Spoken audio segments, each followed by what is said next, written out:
This is episode 146 of That Shakespeare Life.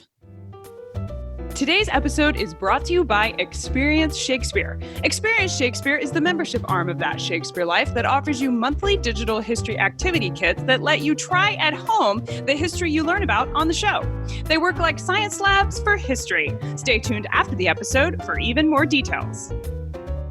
Hi, I'm Vaughn Scribner, Associate Professor of History and recent author of the book Mer People, A Human History with Reaction Books. Another great method for studying the life of William Shakespeare includes listening to this. It's That Shakespeare Life with my friend, Cassidy Cash.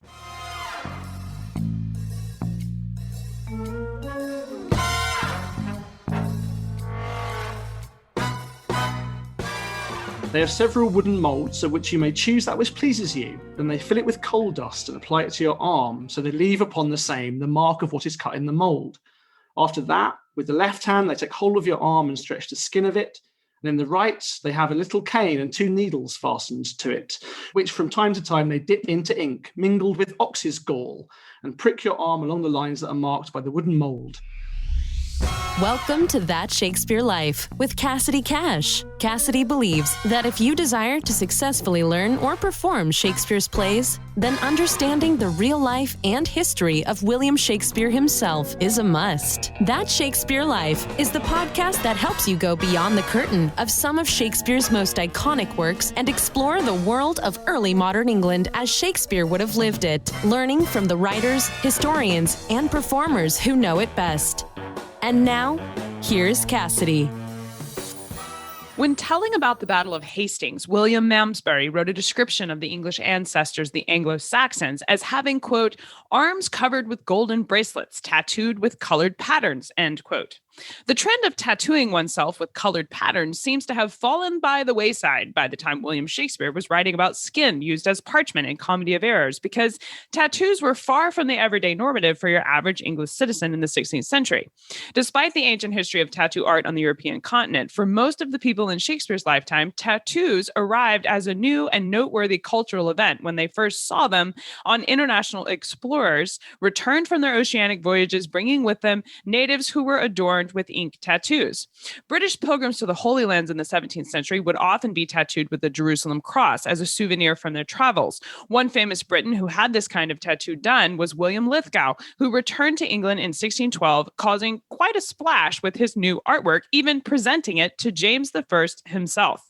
Here today to help us explore the place and reality of tattoos in England during Shakespeare's lifetime, including what kind of tattoos might have been present, from where, and why, is our guest, Matt Lodder. Dr. Matt Lodder is a senior lecturer in art history and theory and director of American Studies at the University of Essex. His research explores the application of art historical methods to the history of Western tattooing from the 17th century to the present day. His expertise also extends to wider histories of body modification practices in the West, including tongue splitting, implants, and other procedures. He's given lectures at the V&A, National Museum of Scotland, and the Museum of London. His work is published in History Today, The Guardian, and Royal Academy magazine, among others. His first major exhibition, British Tattoo Art Revealed, toured nationwide throughout the UK for 3 years, concluding in 2020. Matt serves as the presenter of the landmark television series Art of Museums, also known in French as Musée des Grands Musées, airing across Europe. Find out more about Matt and links to his work in today's show notes. Hello, Matt. Welcome to the show. Hi. When William Lithgow returned to England from the Holy Land in 1612, sporting a brand new tattoo of the Jerusalem cross, was his tattoo a cultural event for society in 1612, or had they seen these before? So the interesting thing about tattooing in this period is it's pretty difficult to pin down what's actually going on. Lithgow's a nice early example of really the best evidence we have for tattooing in England, or at least in Britain in the early modern period, right? So 1612 is pretty early in the story of pilgrimage to the Holy Land. And Lithgow's tattoo is really interesting in this context, right? Because he goes and gets tattooed. There's various versions of his tale that he outlines in his published accounts, of which there are several editions that sort of changed a little bit over time.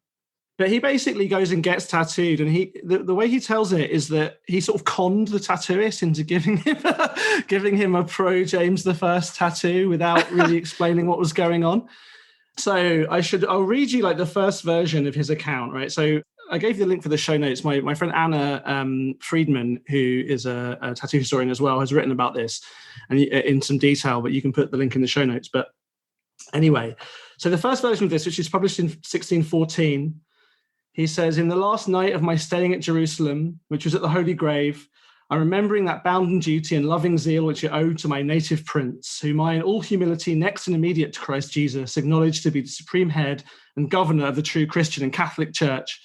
And by the remembrance of this obligation, I say, I caused one Elias Bethleet, a Christian inhabitor of Bethlehem, to engrave on my flesh of my right arm the never-conquered crown of Scotland and the now incomparable crown of England, joined also to it with this inscription, painfully carved in letters, with the circle of the crown, Vivat Jacobus Rex." Right? So impressive. Yeah. So he goes and basically convinces this Roman Catholic tattooer to give him a essentially anti-Catholic tattoo. And he's quite proud of it. In a later version, he has to explain that he paid to get it and he wasn't forced to get this tattoo against his will. And he promises to the tattooer, he says that he'll go back and show it to His Majesty and bring to the king the story of the sadnesses of the people in Jerusalem. And he says he did that. I performed his request after my first arrival in England. I report to His Highness and His Privy Garden of Greenwich, who indeed gave me a most gracious and compassionate answer, saying they never sought any help of him, and if they had, he would have supported them. Right? So there's not a huge public outcry, but certainly the story of his tattoo becomes quite important in this kind of politics of early modern England. I mean, you know more about that than I do, I'm sure. And then the story ends quite amazingly in 1620, when Lithgow is captured by the Spanish Inquisition and the tattoo is forcibly removed from his body. Oh my gosh. Yeah. So clearly it upset all the right, or I guess all the wrong people, depending on which side of that political divide you are. Yeah, he didn't slide it past them, those anti-Catholic sentiments. William of Malmesbury wrote about the Battle of Hastings, describing the British as having tattoos on their bodies. Was there an association with tattoos and military service by the time Shakespeare was alive? Not really, like the stories that we have and the kind of real visibility of tattooing in Elizabethan England and Tudor England is basically through encounter narratives, so encounters with the Americas in particular. So those earlier accounts are interesting and complicated, and the full stories of them, I guess, is still to be found out, still to be discovered. What is clear is that whatever the kind of truth of the prehistory of tattooing in Britain, it seems actually that the ancient Britons probably weren't tattooed. Certainly by the early modern period, Roman accounts in particular had basically embedded this idea that the ancient Britons were tattooed, right? So there's this kind of antiquarian imagination of the tattooed ancient Britain. And as best we can tell, kind of Malmesbury's account in the 11th century is part of that antiquarian or kind of proto-antiquarian imagination of what the ancient Britons were like. Juliet Fleming, in a chapter that she wrote called Renaissance Tattoo, in a book, again, which I've given you the link to, a book called Written in the Body, she basically says this is part of a kind of proto-nationalism, basically, which connects kind of modern post-Norman Britain with ancient Britain. But really, there's not a huge amount of evidence other than that Malmesbury reference of what tattooing might have been like, before the really sort of 16th century almost. It's very difficult to unpick.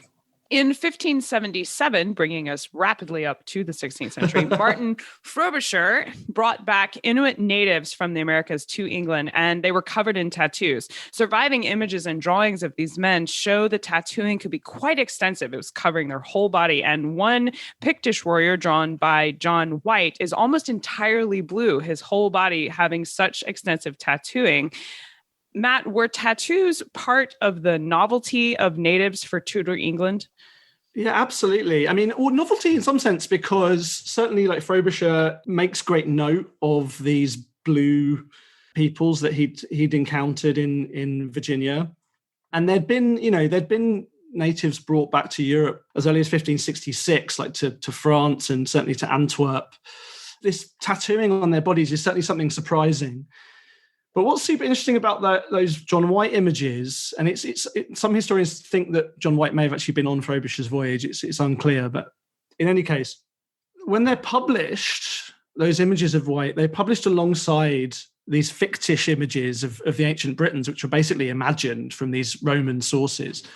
These Roman sources that had basically turned a sort of single account of blue-painted warriors, which is probably body paint, into a kind of centuries-long myth of these completely kind of amazingly tattooed all over Pictish warriors. Those images are published in comparison, right? So in the book where those are published for the first time, and it's 1590 where they're first published, in a book by Thomas Harriot, it says the inhabitants of Great Britannia have been in times past as savage as those of Virginia. And the idea is, right, that actually tattooing is this novel thing, but it connects this old world to the new world that's being discovered. And weirdly, although this would go on to change in the sort of following centuries, at that moment, like tattooing is this actually quite humanist thing. It's a thing that connects people. And even if, antiquarian Britain are surprised by tattooing in some senses, it's not something that they are unaware of, right? It's something which links them to these people that they're discovering rather than separates them from them, which is quite surprising to people, I think, when you see what happens in the following centuries. England, just prior to the Tudors, as well as right after them, seemed to have an affinity to tattoos, but it's hard, as you mentioned, to find actual evidence of tattoos in the 16th, 17th century England. Matt, why do you think the Tudor dynasty lacks this kind of evidence if they did see it as this humanist connecting point? This is a great mystery, and I think there's a lot more work to be done on this by people who are, specialists. I mean, there's the main issue really is that there's a kind of lens problem. There aren't a huge amount of depictions of people, and certainly there aren't a huge amount of depictions of people with their sleeves rolled up, with tattoos visible. And kind of everyday practice, anthropology as a kind of practice doesn't particularly exist in this period, really. There's not a huge amount of documentation or discussion of ordinary people's lives in the way that would come to be more common in later centuries. And so there's this sort of visibility gap. And I think, for a long time, scholars did interpret that visibility gap as a gap of that tattooing wasn't happening. But I think we're just becoming increasingly aware that tattooing is a very basic human instinct. It's sort of very easy to do. We find it in pretty much every culture we've ever encountered on Earth. And whilst it's pretty certain that tattooing wasn't a kind of big mainstream part of British life in the late 16th and early 17th century, it's unbelievable that people weren't tattooing themselves, right? It certainly wasn't any mainstream thing. But, even occasionally we see glimpses in these pilgrim accounts, for example, that talk about, they sort of give hints of things that might be illustrative of a recognition of an older practice, or particularly in French sources, actually more than English ones. But one of the other sources at the time is the first publications in English of Marco Polo in translation. And that includes mentions of tattooing in China and in the Far East, in modern day Vietnam and things like that. So it's really, clear that tattooing is happening. But to what degree it's happening is basically impossible to tell from the evidence that we've found so far. But, there's a good PhD project there if any of your listeners have the ability to read early modern manuscripts. Yeah. There's enough to know that there's a lot we don't know. I mean, the other thing that is really complicated on this is that there isn't one word in English and really in any language at this point for tattooing.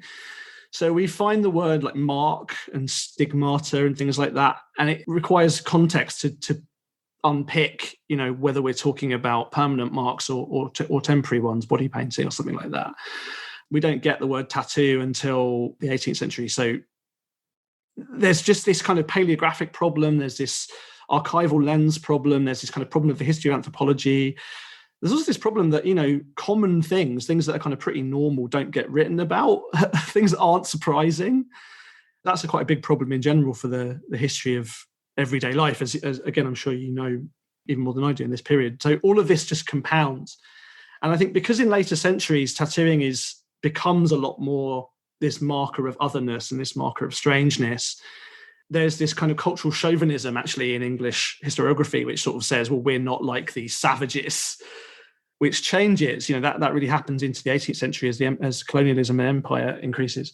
We just lose this sense of our connection to these practices, For an article for BBC Future, Matt is quoted describing the Inuits that returned with Martin Frobisher, indicating that the trend flourished in relation to holy pilgrimage tattoos, saying, quote, "It became the done thing as a Western pilgrim to Jerusalem to return home with a tattoo, a mark of your pilgrimage," end quote.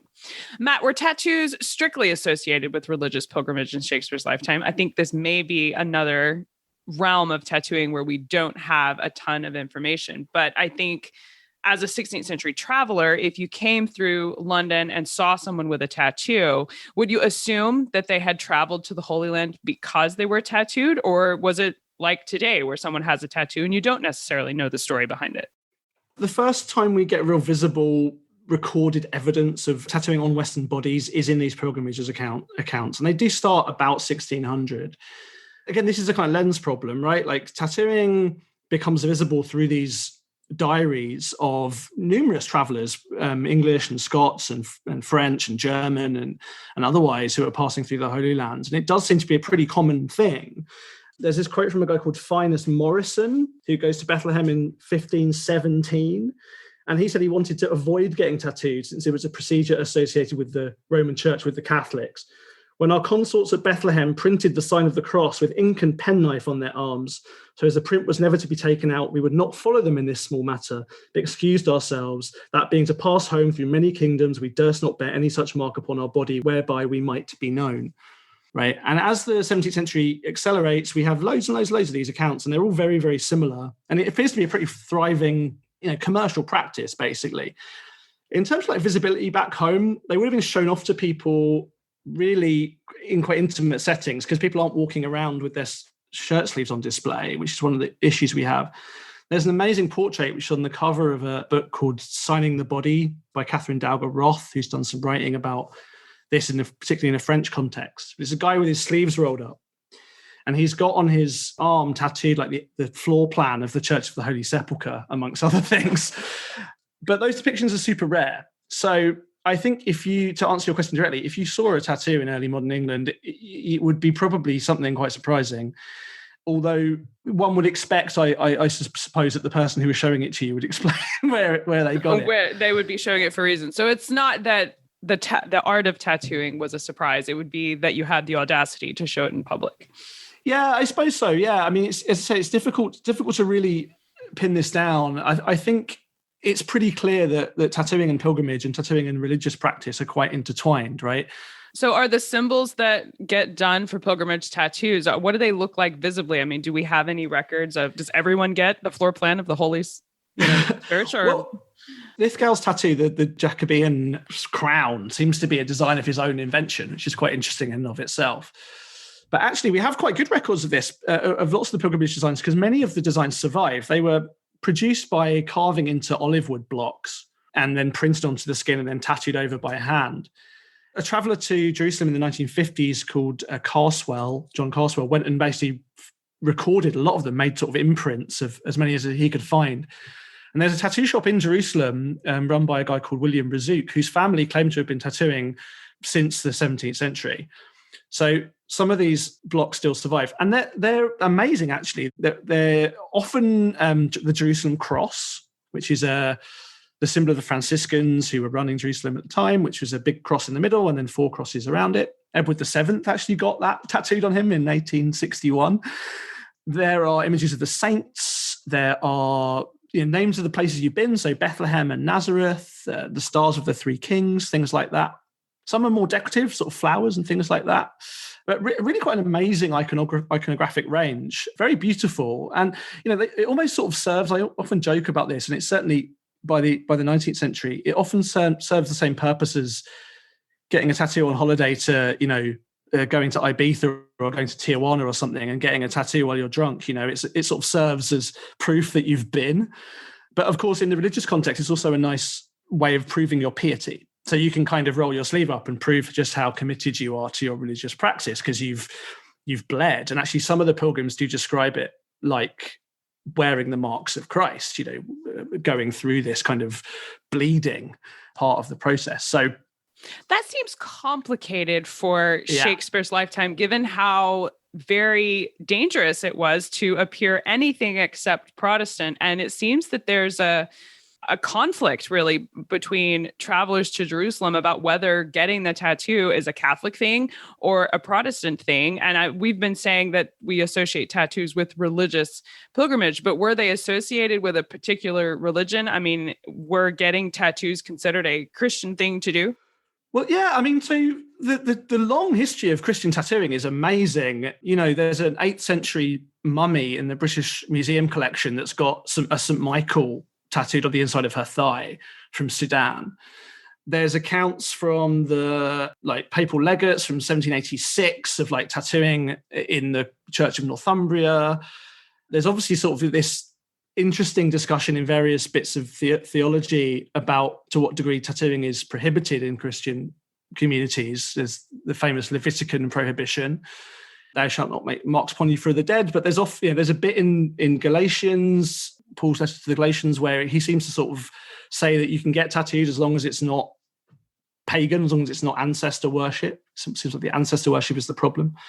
And certainly, the people that were doing the tattooing in the Holy Land as professionals were Coptic Christians, basically from Egypt, who'd moved to Jerusalem to practice. And there's histories at least back to the 5th and 6th centuries of tattooing in Coptic Christian communities.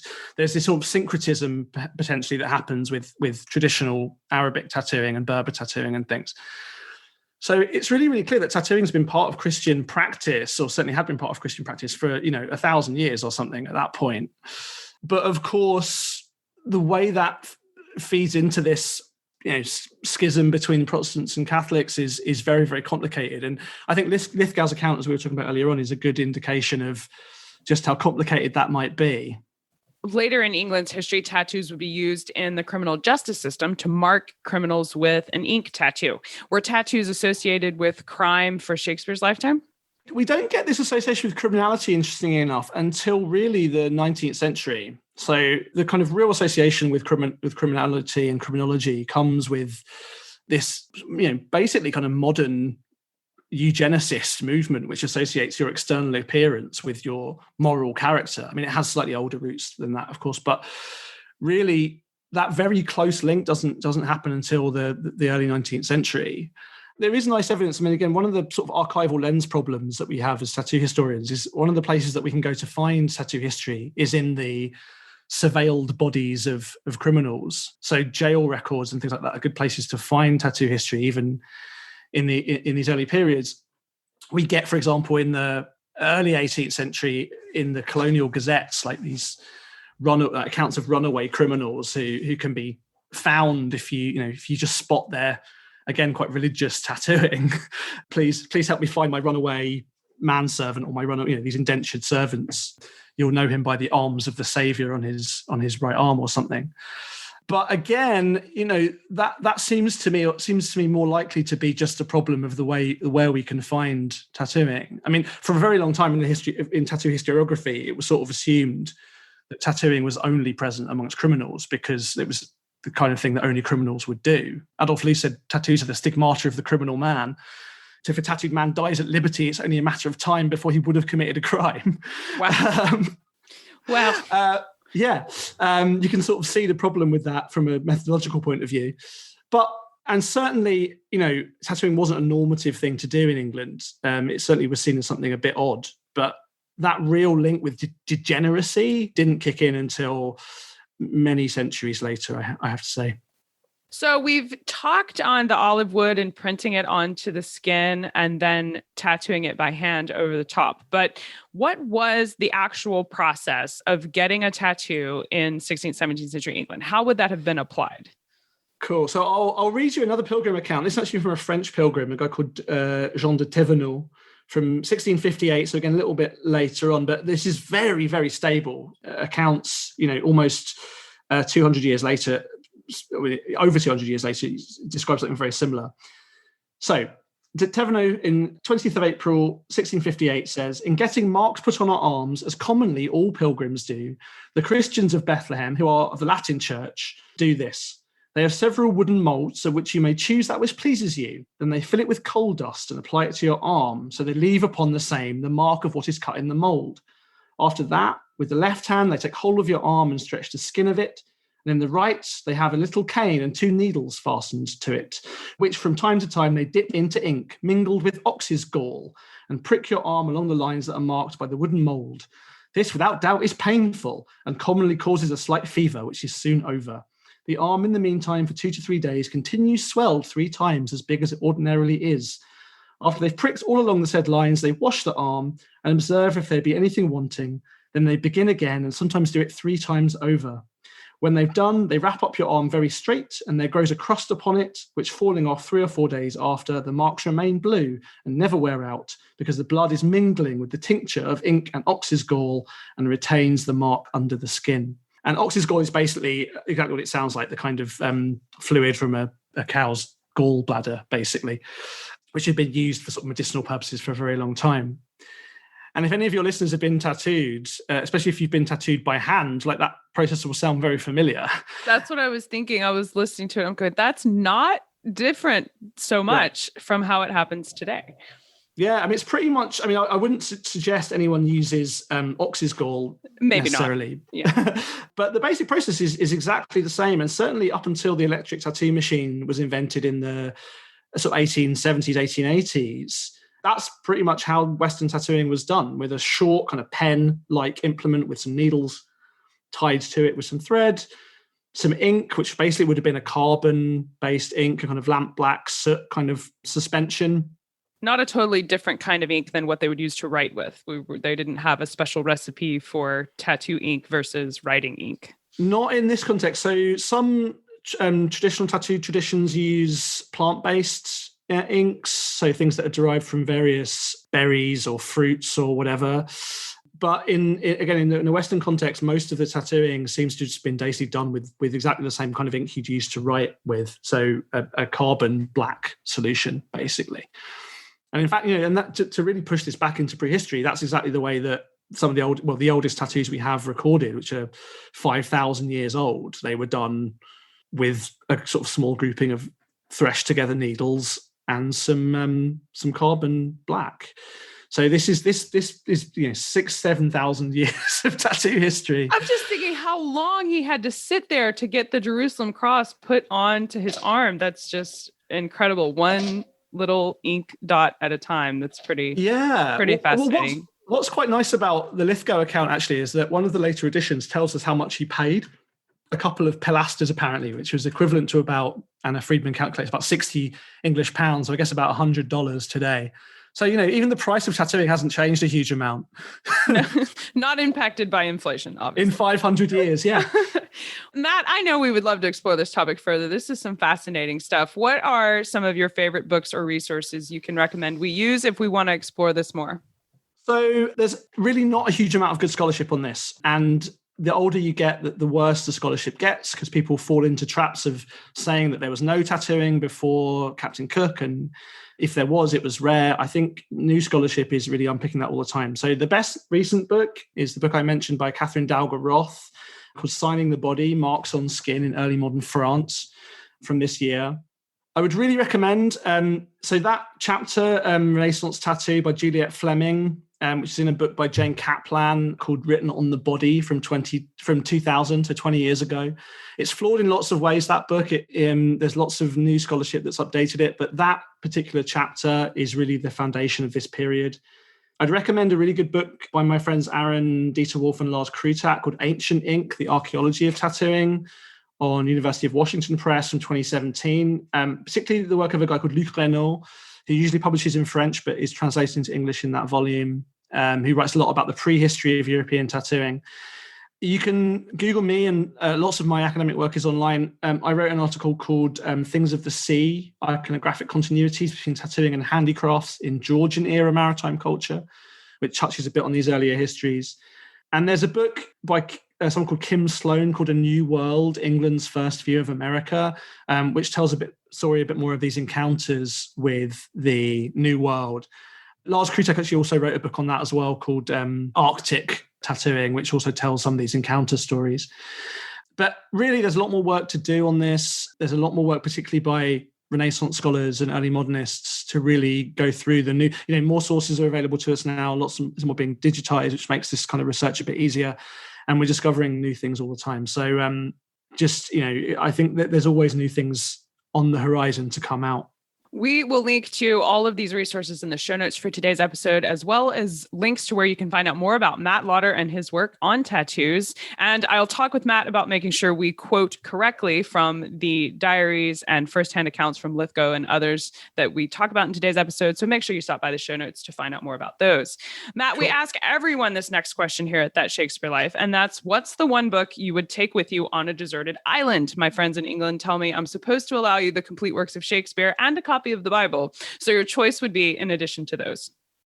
Yeah, so the desert island discs thing. So I could sort of, I could say I could pick a kind of collection of poems by Auden or something very pretentious. But I'm actually going to pick a book that I was given by my nan when I was a child, called the SAS Survival Handbook by John Wiseman.